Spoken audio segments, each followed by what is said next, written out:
हे बघा, शोध देण्याकरता वैरत्वाची भावना असावी लागते. हा, माझ्या मनात वैरत्वाची भावना नाहीये.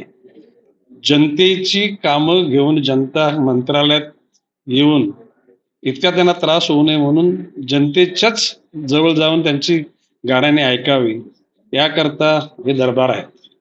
पहिला दरबार नवी मुंबईत झाला, दुसरा पालघरला झाला, हा तिसरा इथे 28 तारखेला नवी मुंबईत परत आहे. परत पालघरला होईल आणि भविष्य काळामध्ये पालघर जिल्ह्याच्या प्रत्येक तालुक्यामध्ये आणि ठाणे जिल्ह्याच्या प्रत्येक तालुक्यामध्ये जनता दरबार घेऊन जनतेची कामं ऐकली जातील. आता या ठिकाणी देवेंद्रजी फडणवीस यांच्या नेतृत्वाखाली माननीय एकनाथजी शिंदे, माननीय अजितदादा पवार हे तिन्ही नेते निश्चितपणे जनतेला दिलेला शब्द पूर्ण करण्याचा आटोकाट प्रयत्न करत आहेत. म्हणजे महाराष्ट्र सरकारने ही भूमिका त्या ठिकाणी घेतलेली आहे आणि माननीय मुख्यमंत्री देवेंद्रजी फडणवीस यांनी 100 दिवसाचा कार्यक्रम दिलेला आहे.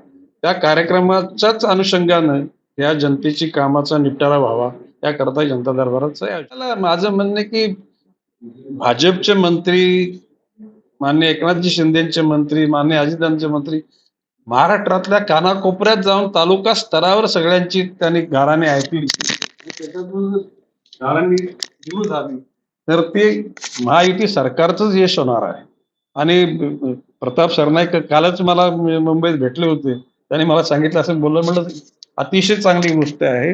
अशा प्रकारचं तुमचं सगळीकडे फिरणं हे गरजेचं आहे. की मी ज्याला 15 वर्ष जिल्ह्याचा पालकमंत्री असताना त्यावेळेला 5 लाख अनधिकृत बांधकाम होती. माझ्या दृष्टिकोनातून आता ठाणे पालघर दोन्ही मिळून 35 लाख अनधिकृत बांधकाम झालेले आहे. हा म्हणजे ऐरणीवर आलेला प्रश्न आहे.